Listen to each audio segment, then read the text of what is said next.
안녕하세요. 오늘은 빌딩 매도 시 발생하는 세금인 양도소득세를 알아볼 건데요.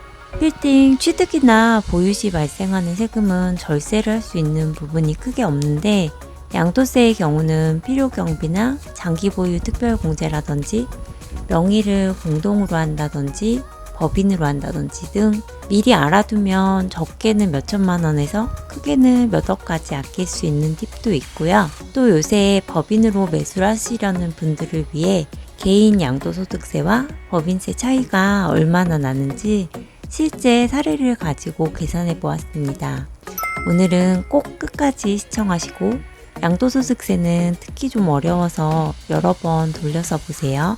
세법을 공부할 때 어려웠던 이유가 용어가 계속 들어도 잘 모르겠고, 실제 세금이 그래서 얼마 정도 나오는지 감이 안 잡혀서 좀 어려웠는데요. 실사례를 들어서 되도록 쉽게 설명해 드릴게요.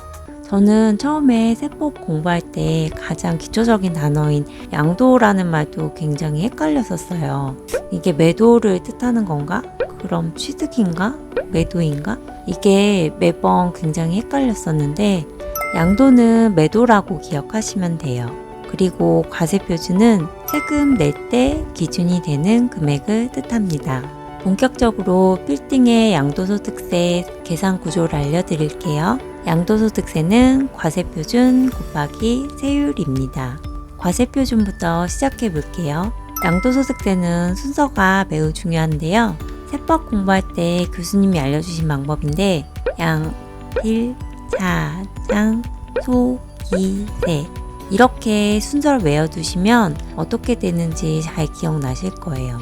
가장 먼저 양도가액, 즉 내가 파는 금액에서 취득가액, 즉 내가 산 금액을 빼고 거기에 다시 필요경비를 뺍니다. 필요경비는 경비라고 다 처리되는 건 아니고 세법에서 인정하는 경비를 처리해 주는 건데요. 대표적으로는 취득록세나 법무사 수수료, 중개수수료가 있는데요. 중개수수료는 중간에 세입자가 변경되는 전월세 이런 수수료는 안 되고요. 최초 건물 매입 시와 매도 시 발생하는 중개수수료 딱 이렇게 두 개만 인정되니까 이것도 잘 기억해 두세요. 필요경비에는 또 엘리베이터 설치비나 리모델링, 대수선, 냉난방 설치, 보일러 설치 등 건물의 사용에 꼭 필요한 것에 해당하는 것만 인정이 됩니다. 페인트나 방수공사비, 보일러 수리비나 대출금 이자 같은 비용은 필요경비에 해당하지 않습니다. 필요경비는 까먹고 처리 안 하면 꽤 큰 비용이라서 꼭 처음 건물 매입 시에 계약서 파일 받으시잖아요. 거기에 그때그때 처리했던 세금 계산서 같이 모아두시면 되고요. 아니면 통장에서 이체하실 때 받는 사람 이름에 땡땡 건물 중개수수료, 땡땡 건물 법무사 수수료, 땡땡 건물 엘리베이터 설치비 이런 식으로 남겨두셨다가 나중에 증빙자료로 사용하셔도 됩니다. 증빙자료를 안 챙겨주시면 이게 세금 절세 효과가 엄청 큰데 여기서 몇천이나 몇 억 단위로도 양도세의 차이가 날 수 있습니다. 이렇게 필요경비까지 빼면 양도 차익이 나오고요. 거기에 장기보유 특별공제를 빼줍니다. 장기보유 특별공제는 비주거용 부동산의 경우 3년 이상 보유한 사람에 대해 매년 2%씩 총 15년까지 6에서 30%까지 깎아준다고 생각하면 됩니다. 장기보유 특별공제 도입 이유는 물가상승률에 따라 건물가액이 많이 올라가서 세액이 너무 커져서 부담이 돼서 못 파는 걸 줄여주는 효과가 있어서 오래 보유한 사람한테 세액을 많이 깎아주면서 팔게 하는 그런 거예요. 다음으로 양도소득 기본공제는 양도소득자별로 연 1회 안에서 250만 원을 공제해 주는 건데요. 부동산을 공동명의로 가지고 있으면 총 250만 원을 공제해 줄까요? 아니면 각각 250만 원을 공제해 줄까요? 답은 각각 250만 원 공제입니다. 그래서 공동명의로 할 때 공제 금액이 사람 수만큼 퍼지니 더 유리하겠지요? 여기까지가 과세표준에 관한 내용인데, 이제 실제 사례를 들어서 계산해 보아야 더 잘 이해되실 것 같아서 2020년 2월 마포구 동교동 201-번지 실제 매각 사례를 가져와 보았습니다. 2020년 2월 매도가는 36억 5천이었고요. 2012년 취득가는 14억 6천이었고 8년 보유한 사례입니다. 개인 명의로 했을 때와 필요경비 처리를 했을 때, 법인 명의로 매도했을 때 차이 이렇게 세 가지 보여드릴게요. 먼저 양도가액 36억 5천에서 취득가 14억 6천을 빼주고 취등록세와 법무사 수수료, 중개수수료까지 총 8,300만 원을 필요경비로 빼줬고요. 그럼 양도차액은 총 21억입니다. 단순 계산으로 21억 벌었다는 얘기예요. 거기에 장기보유 특별공제 8년이니까 16%, 총 3억 3,600만 원을 빼주면 양도소득 금액은 17억 6,400만 원이 됩니다. 거기에 단독 소유니까 기본공제 250만 원을 빼주면 17억 6,150만 원이 과세 표준이 되는 금액이에요.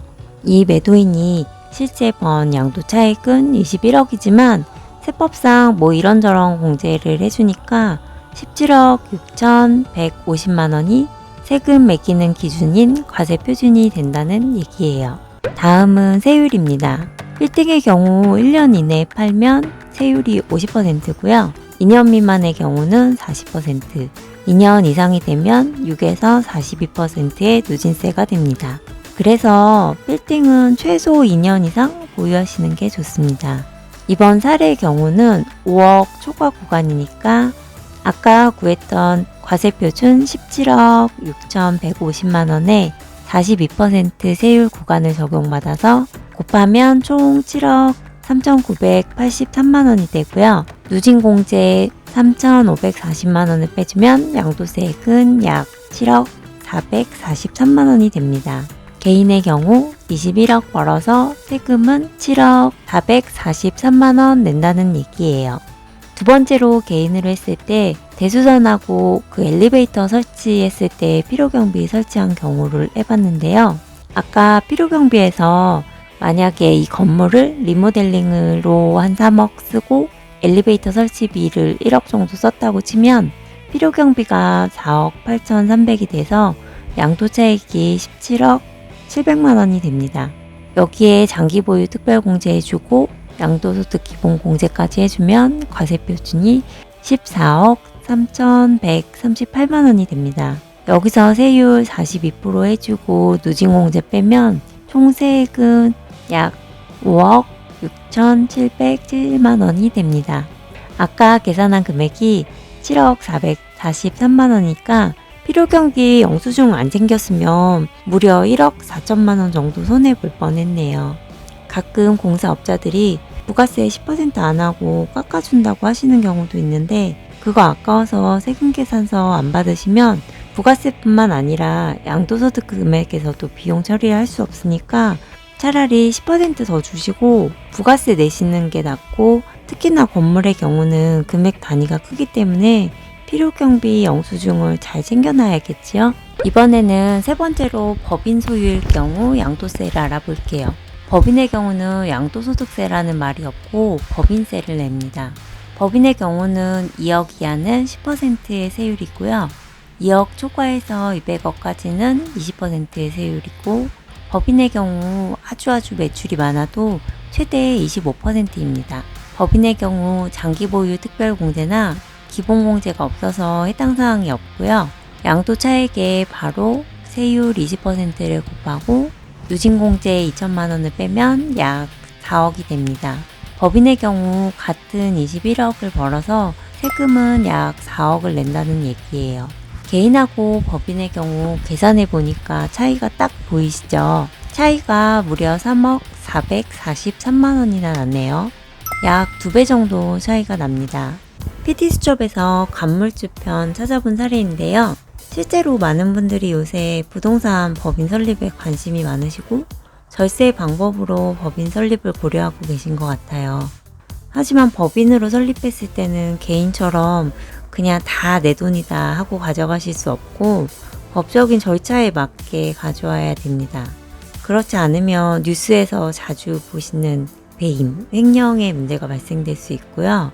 보통은 급여나 배당을 통해 법인 대표 이름으로 가져오게 되는데, 그렇게 되면 법인에서 개인으로 가져올 때 또 소득세가 과세되니까 이중과세 문제 발생이 있고요.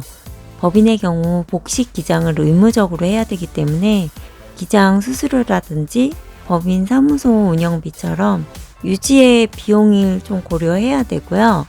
법인에 대해서도 많이 공부하셔야 됩니다. 법인 설립은 단지 양도세만 고려해서 결정할 수 있는 문제는 아니고, 지금 다른 소득이나 다른 재산과도 같이 보시면서 고려해야 되기 때문에 꼭 세무사님과 상의하시기 바랍니다. 특히 양도세는 같은 부동산이라도 세무사님에 따라서 좀 더 적극적으로 경비 처리하시는 분들이 있고, 아니면 딱 정석적으로만 하시는 분도 있는데, 이거에 따라서도 차이가 많이 나기 때문에 매도를 염두에 두고 계신다면 꼭 여러 군데 세무사 방문하셔서 세금 상담하시는 걸 추천합니다.